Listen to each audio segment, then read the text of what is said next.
नमस्कार, जय हिंद दोस्तों। दैनिक एक्सप्रेस पर आपका स्वागत है। दोस्तों, हम बात करेंगे आज डॉक्टर जेपी अरोड़ा जी से। डॉक्टर साहब, स्वागत है आपका हमारे यूट्यूब चैनल पे। नमस्कार प्रदेशवासियों को और सभी सुनने वाले श्रोताओं को मेरा बहुत बहुत नमस्कार। सर, सबसे पहले आप अपने बारे में बताइए हमारे दर्शकों को। मैं डॉक्टर जेपी अरोड़ा अपने पेशे से पीडियाट्रिशियन हूँ और यहाँ सुभाष नगर में मैंने अपना हॉस्पिटल बना रखा है, Sonia dental and child hospital से। और यहाँ डेंटल और पीडियाट्रिक सर्विसेज अवेलेबल हैं, NICU अवेलेबल है। और मैं presently Indian medical association Rohtak city branch का प्रेसिडेंट भी हूँ। और पेशे से जो है मेरी वाइफ जो है वो डेंटिस्ट हैं और मैं बच्चों का जो है शिशु रोग विशेषज्ञ हूँ। सर, अभी तीसरी लहर चली हुई है, बता रहे हैं कि बच्चों की लहर आएगी, बीमार है कोरोना की, तो उसके बारे में हम बात करेंगे आपसे आज। कितनी खतरनाक लहर आ सकती है, मतलब कितना नुकसान कर सकती है हमें, क्या हमें इसका ध्यान रखना है, थोड़ा इसके बारे में बताइए। देखिए, जो हमने अभी दूसरी लहर देखी है तो ये तो सचमुच ही बहुत ख़तरनाक थी। इसका जो वायरस का म्यूटेंट था, जो वेरिएंट था, वो बहुत ही ख़तरनाक था। इसमें कई स्पेशली अगर मैं मेंशन करूं तो जवान मौतें इस बार बहुत ज़्यादा हुई हैं, बिल्कुल, compare to old age people, compare to children. मैं ऐसा नहीं है कि इस सेकेंड वेव ने जो है बच्चों को भी नहीं ग्रसित किया, बच्चों को भी इन्फेक्शन तो ये हुई है, लेकिन जहाँ तक मोर्टेलिटी की बात करें कि बच्चे इसमें मरे हैं, तो ऐसा नहीं है, ऐसा बहुत कम हुआ है। तो फ्यूचर में अभी जो WHO की तरफ से भी गाइडलाइंस आ रही हैं, हरियाणा गवर्नमेंट की तरफ से, सेंट्रल गवर्नमेंट की तरफ से भी जो गाइडलाइंस आ रही हैं, तो थर्ड वेव का भी प्रकोप बहुत नज़दीक है। जो हम एस्टिमेटेड जो हमें लग रहा है, ये अगस्त से लेके और अक्टूबर नवंबर तक जाने की संभावना है। ये अगस्त में भी शुरू हो सकता है, लेट जुलाई में भी शुरू हो सकता है, अक्टूबर में भी स्टार्ट हो सकता है। लेकिन ये कितना खतरनाक होगा, ये अभी इस बारे में प्रेडिक्ट करना, इसका अनुमान लगाना अभी काफ़ी मुश्किल है। लेकिन ये बात भी सही है कि हमें इस थर्ड वेव के लिए, जैसे हम सेकंड वेव में अपनी पूरी तैयारी के साथ मैदान में नहीं उतरे थे, तो इसी वजह से काफ़ी खामियाजा गवर्नमेंट को भी और आम जनता को भी भुगतना पड़ा। लेकिन हम भी यही चाहते हैं कि अभी जो थर्ड वेव अगर शुरू हो, जो कि ये प्रेडिक्शन है, और मैं भी इस बात को मानता हूँ कि बच्चों के प्रति ये लहर काफ़ी मुश्किल पैदा करेगी। सर, जैसे अभी सेकंड लहर में देखा था हमने, ऑक्सीजन की बड़ी मारामारी थी जी। तो इसमें बच्चों वाली लहर में जो तीसरी लहर आएगी, इसमें क्या लग रहा है आपको कि किस चीज़ की हमें सबसे ज़्यादा ज़रूरत हो सकती है? देखिए, अगर हम ऑक्सीजन की बात करें तो मैं आपकी बात से 100% सहमत हूँ कि इस बार ऑक्सीजन के मामले में हम बहुत ही पीछे रह गए। पीछे रहने का मतलब ये है कि हमें ऑक्सीजन की बहुत ज़्यादा राशनिंग करनी पड़ी, ऑक्सीजन कंसंट्रेटर्स भी नहीं थे। ऑक्सीजन प्लांट में अगर हम रोहतक की बात करें या पैन इंडिया, पैन हरियाणा की भी बात करें, तो ऑक्सीजन की सप्लाई तो सचमुच बहुत ही दयनीय स्थिति में थी। बिल्कुल बिल्कुल। और गवर्नमेंट ने और प्राइवेट सेक्टर ने भी, मैं ये तो यही कहूँगा कि गवर्नमेंट सेक्टर ने इस बारे में अनुमान नहीं लगाया, जिसके कारण हम लोग बहुत पीछे रह गए और ऑक्सीजन सप्लाई ने सचमुच इस ट्रीटमेंट को करने में बहुत ज़्यादा बाधा पहुंचाई है। सर, सेंट्रल गवर्नमेंट ने क्या तैयारी कर रखी है इसकी, और हरियाणा गवर्नमेंट ने क्या तैयारी कर रखी है तीसरी लहर की? देखिए, सेंट्रल गवर्नमेंट ने तो गाइडलाइंस ही जारी कर सकते हैं और वित्तीय सहायता भी दे सकते हैं। ये काम तो स्टेट लेवल्स का है। स्टेट्स ने अपने अपने लेवल पे ऑक्सीजन की व्यवस्था करनी है। हमारे रोहतक में भी डिप्टी कमिश्नर साहब ने बहुत मेहनत करी, इवन एडिशनल डिप्टी कमिश्नर साहब ने बहुत मेहनत करी। जो प्राइवेट प्लांट था उसके ऊपर गवर्नमेंट ने अपने उसके अंदर लिया और अपने अंडर लेके ऑक्सीजन की रैशनिंग करी। और उसके अलावा अभी मकड़ोली कला में भी एक नया ऑक्सीजन प्लांट लगाया गया है। PGI में भी अभी एक नया प्लांट लगाने की बातचीत चल रही है और हो सकता है वो भी थर्ड वेव से पहले वो भी तैयार हो जाएगा। जहाँ तक प्रबंधों का प्रबंध, अगर हम सोचें कि हम आगे क्या प्रबंध कर रहे हैं, तो वो ये है कि अभी हमारी वाइस चांसलर साहब जो हैं उनसे बात हुई, जो पीजीआई के हैं, पीजीआई के शिशु रोग विशेषज्ञ हैं, उनसे बात हुई। सिविल सोसाइटी है जो कि राजेश जैन जी के नेतृत्व में काम कर रही है, और आईएमए और इंडियन एकेडमी ऑफ पीडियाट्रिक्स भी, यानी ये सब मिलजुल के अभी कुछ ऐसी व्यवस्था करने के उसमें हैं कि हम लोग ऐसी व्यवस्था करें कि ये मारामारी दोबारा ना आए। आप हमारे दर्शकों को बताइए कि क्या ध्यान रखें हम, क्या पेरेंट्स ध्यान रखें? जी, ध्यान रखने से पहले मैं आपसे कुछ 2 बातें और भी करना चाहेंगे कि पीजीआई में 100 बेडेड हॉस्पिटल का अलग से पीडियाट्रिक इंटेंसिव केयर यूनिट बनाया जा रहा है।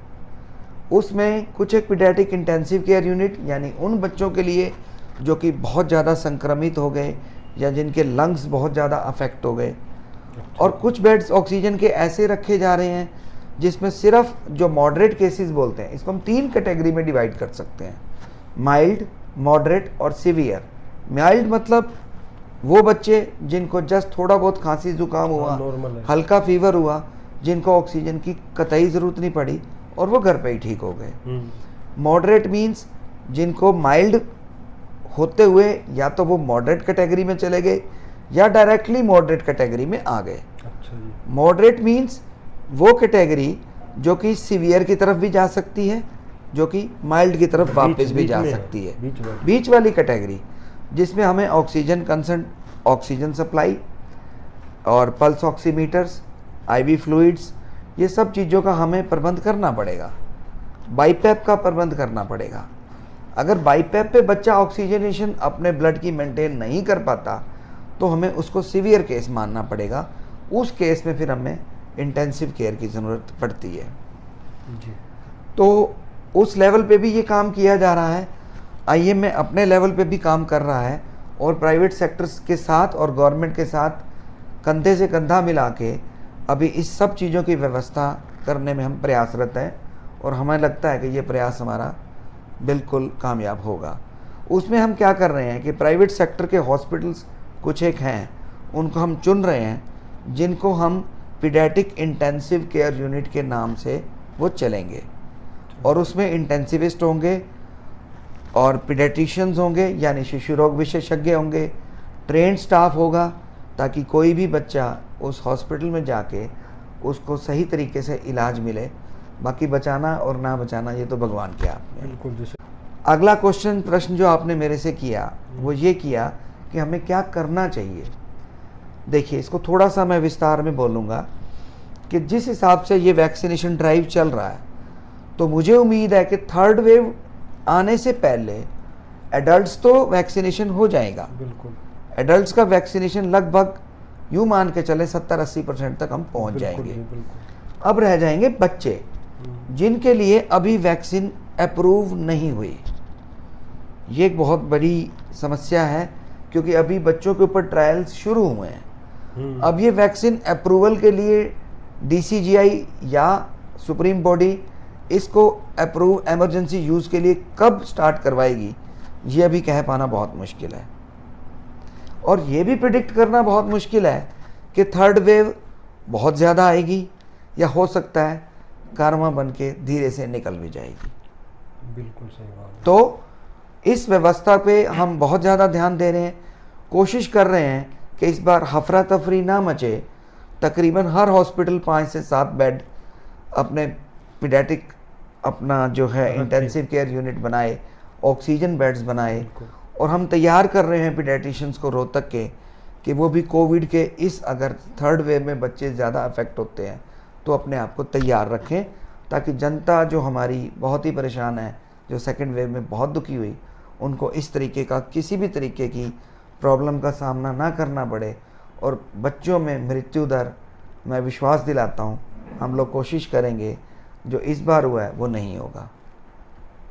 सर, क्या खाना पीना चाहिए बच्चों को जो मतलब लड़ सके, जिनमें ताकत आए कोरोना से लड़ने के लिए? क्या कुछ है कुछ देखिए कि भाई ये खाने से? ये आपका प्रश्न सचमुच बहुत अच्छा है। बहुत अच्छा इस वजह से है कि माता पिता को इस बात का बहुत ध्यान रखना है कि बाज़ार की चीज़ें बिल्कुल नहीं खिलानी, घर का बना हुआ पौष्टिक आहार देना है, अपनी हैसियत के हिसाब से देना है। कुछ ऐसा नहीं है। अगर आप हमारे पुराने ज़माने के बुज़ुर्ग देखें तो वो खाते क्या थे? चपाती खाते थे, फ्रूट्स खाते थे और शुद्ध पानी पीते थे और बहुत ही शुद्धता से रहते थे। बिल्कुल। तो घर में बनी हुई चीज़ें अगर माँ बाप अपने बच्चे को प्रेफरेबली ज़्यादा देंगे तो इम्यूनिटी अपने आप ही स्ट्रॉन्ग बनेगी। बिल्कुल सही बात है। बाज़ार के आइटम, पिज़्ज़ा, बर्गर और इस तरीके के आइटम जिसका इम्यूनिटी से कुछ भी नहीं लेना देना, तो वो चीज़ों को अवॉइड करें। सॉफ्ट ड्रिंक्स हैं और या कोई ज़्यादा मीठी चीज़ें हैं, वो आपके बच्चे की भूख को मार देती है। बिल्कुल। तो घर की बना हुआ पौष्टिक आहार अगर आप देंगे, बच्चों को अच्छे फ्रूट्स देंगे, बच्चों की डाइट बैलेंस्ड रखेंगे। अगर आप नॉन वेजिटेरियन हैं तो आप चिकन सूप्स भी दे सकते हैं। अगर आप वेजिटेरियन हैं तो भी आपको घबराने की कोई ज़रूरत नहीं है। बहुत कुछ है जो आप वेजिटेरियन डाइट के रूप में अपने बच्चे को दे सकते हैं। तो सबसे उत्तम है। और जो नियोनेट्स हैं या इन्फेंट्स हैं, जो 1 साल से नीचे के बच्चे हैं, उसमें स्तनपान बहुत ज़रूरी है।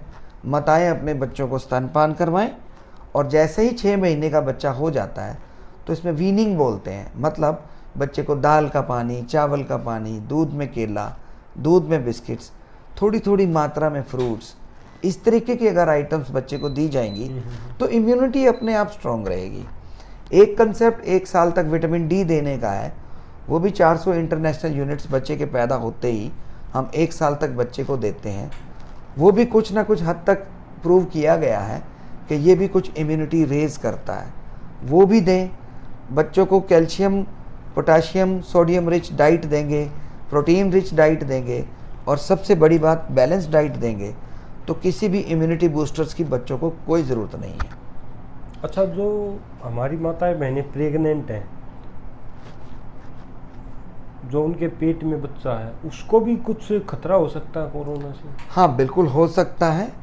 उसके बच्चे को वो माताएं बहनें हमारी संक्रमित हो सकती हैं, लेकिन घबराने की कोई ज़रूरत नहीं है। अपना समय से अगर वो अपना इलाज ढंग से करवाएंगी तो ना बच्चे को कोई हानि होगी, ना ही माँ को कोई हानि होगी। और अभी एक बहुत ही अच्छी बात और आ गई है कि जो माताएं अपने बच्चों को स्तनपान करवा रही हैं तो वो भी अब वैक्सीनेशन के दायरे में आ चुकी हैं। अच्छा जी। अब उनको वैक्सीनेट आप करवा सकते हैं बिना किसी समस्या के, बिना कुछ सोचे हुए। ये मैं सब दर्शकों से हाथ जोड़ के विनती करता हूँ कि जो वैक्सीनेशन है इसके बारे में गलत भ्रांतियों को व्हाट्सएप पे, सोशल मीडिया पे बिल्कुल ना सुने। ये वैक्सीन बहुत सेफ़ है, चाहे वो कोवैक्सिन है, चाहे वो स्पुतनिक है अभी जो आ रही है, चाहे वो कोवैक्सिन है, चाहे वो स्पुतनिक है, चाहे वो कोविशील्ड है। आपने अपनी वैक्सीनेशन को कंप्लीट कराना है। मेरा ये संदेश प्लीज़ आप सब ध्यान से सुने, तो मेरे ख्याल से काफ़ी बचाव इस कोविड के कहर से हो पाए। तो सर, चलते चलते आप हमारे दर्शकों को क्या कहना चाहेंगे इस बारे में? चलते चलते मैं दर्शकों से सिर्फ हाथ जोड़कर निवेदन करके एक ही बात कहना चाहूँगा, जहाँ वैक्सीनेशन का आपको मौका मिलता है आप ज़रूर करवाएं। वैक्सीनेशन एक बहुत उत्तम बचाव है। वैक्सीनेशन मैंने भी करवाई थी, मुझे कोरोना हुआ और मुझे कुछ नहीं हुआ। मैंने एक माइल्ड सी डिजीज़, थोड़ा सा खांसी ज़ुकाम होके, 2 दिन बुखार होके मैं ठीक हो गया। मैं इसीलिए आप सबसे संदेश, मैंने आपको खुल के बताया कि मुझे भी हुआ है और 2 डोज वैक्सीनेशन होने के बाद हुआ है, लेकिन वैक्सीन ने मुझे बचा लिया। आप कितनी सुंदरता है। मैं 53 साल का हो चुका हूँ, मुझे कोरोना कुछ नहीं कर पाया। क्यों नहीं कर पाया? क्योंकि मुझे एंटीबॉडी ऑलरेडी बन चुकी थी बिल्कुल सही बात। वैक्सीनेशन से। वो वैक्सीनेशन बनने से और प्रभु की दया दोनों ज़रूरी है आपको कोरोना की इस चपेट में आने से। ध्यान रखने की जहाँ तक बात है वो ये है, शुरू से ही जो पिछला हमारा फर्स्ट जो हमारा आया था जिसमें बोला गया था फर्स्ट वेव में, सोशल डिस्टेंसिंग सबसे इम्पोर्टेंट है, 2 गज़ की दूरी, मास्क है ज़रूरी। ये जो आपके फ़ोन पे बार बार बज रहा है, ये ऐसे नहीं बज रहा है, इसकी महत्वता है। आपको अपना मास्क N95 डालना है। जब भी ज़रूरी हो आप अपने घर से निकलें, ज़रूरत ना हो तो घर से ना निकलें। जो व्यावसायिक लोग हैं जिन्होंने ड्यूटी पे जाना है उनकी मजबूरी है, उनको जाना पड़ेगा। कुछ कंपनीज़ ने जैसे वर्क एट होम कर रखा है, वो भी बहुत अच्छा स्टेप है।